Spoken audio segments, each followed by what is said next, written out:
The owner said, Leo, if you're going to cheat just to make us look bad, then I want no part of this. We were doing a forensic analysis of a business, a furniture store that had been around for more than 40 years in the same location for more than 40 years. High traffic location, center of town, the main strip, and so on.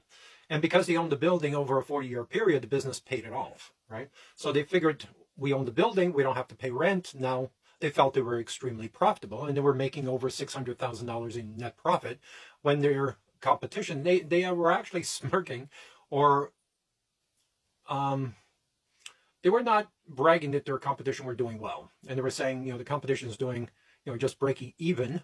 And we are doing really well, Leo. We're making over $600,000 in profit from, a 22,000 square foot retail space. And they asked us to come in to verify their numbers to make sure they were doing as well.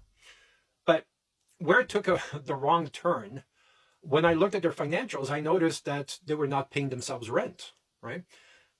It's been practice, and you want to do that to reduce your taxes. Why would you want to keep your taxes high? You want to increase your expenses as much as possible. So you're going to pay yourself a fair rent to reduce your taxes and to increase your expenses.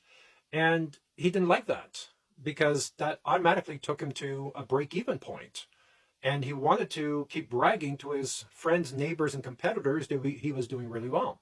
And he was deeply, deeply offended that I changed the rules just to make him look bad. And he says, I want no part of this. So what do you think? Is being your own tenant, if you own the building and your business is the tenant, is that a good strategy? All right? Think about that, because I don't think it is. Because it doesn't allow you to move to a better location if a location opens up. Now you're tied in, and you never pay yourself the highest rent. So you're cheating both businesses. Because you're not using it as a chess move, right? And you should have multiple corporations to depreciate assets and sell assets from one corporation to another. But he was not doing that. He wanted to keep it very simple and very clean books. And I said, okay, you are paying the highest taxes possible. Your taxes should be, if we have a go at it and redesign your business, your taxes could be much, much lower, especially your salary that you're taking. You should not be taking a salary. You should be taking a loan against assets, so you're not paying employment tax. He goes, what? And I said, well, Elon Musk does it that way. Most well-designed businesses do not take a salary. So, yeah, but how am I supposed to pay expenses? Well, I just explained that. You take a loan against your assets to pay your expenses. Yeah, but eventually I have to pay the loan back. Yes, but what's better to pay? Is it better to pay a 4% or 40 to 50%? Right? And he didn't know how to answer that. Well, that doesn't sound right. And I said, well, when was the last time you spoke to a tax strategy lawyer? Well, I don't believe in those guys. Those guys are shysters. Okay.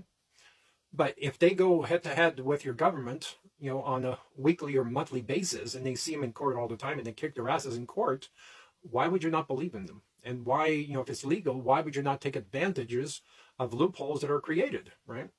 And I could tell I was not reaching him. And this was after the point where he says, Leo, if you're going to change the rules, then I want no part of it. So what do you think? Was he right? Did I change the rules? Or have we been doing it that way? Or most CPAs and tax strategy lawyers separate real estate from the actual business? Because, real estate is not a business. Real estate is a real estate venture. It's not a business, right? So you should separate the two to minimize your taxes. What could I have done better, because the project went sideways, and the chances of me getting back in there and helping them, because they're not using social media. So what happens here is, he cut off his nose to spite his face, because he won. But did he really win? He won because he says, Leo, we're done, we're no longer doing that. And I said, fine, that's fine if that's what you want. But you're still not getting help from social media. You're still not growing your sales. You're at break-even point after 40 years. Right? And you should be developing a huge following. And I told him that, his database over a 40-year period should be fed to artificial intelligence, and artificial intelligence should be sending emails, texts, messages on Facebook, messages on LinkedIn, messages everywhere. And eventually call them once they start responding. And they can choose the voice that they want and re-engage them. If they don't need furniture, then they can recommend referrals, right? That's what a well-designed business does with an email list. He's not using the email list. Right? And it's not clean. We don't know how many people are still alive or living in town or moved or or live in a different country. We don't know. We don't know how many of those email addresses still work. 10 years ago, he sent out postcards, and half of them came back as moved or returned to sender. So, did he really win? Is he ahead of the game? From his perspective, he did win, and he felt pretty good throwing me out of the business. So, I'm sure he'll sleep better at night, but will his wife?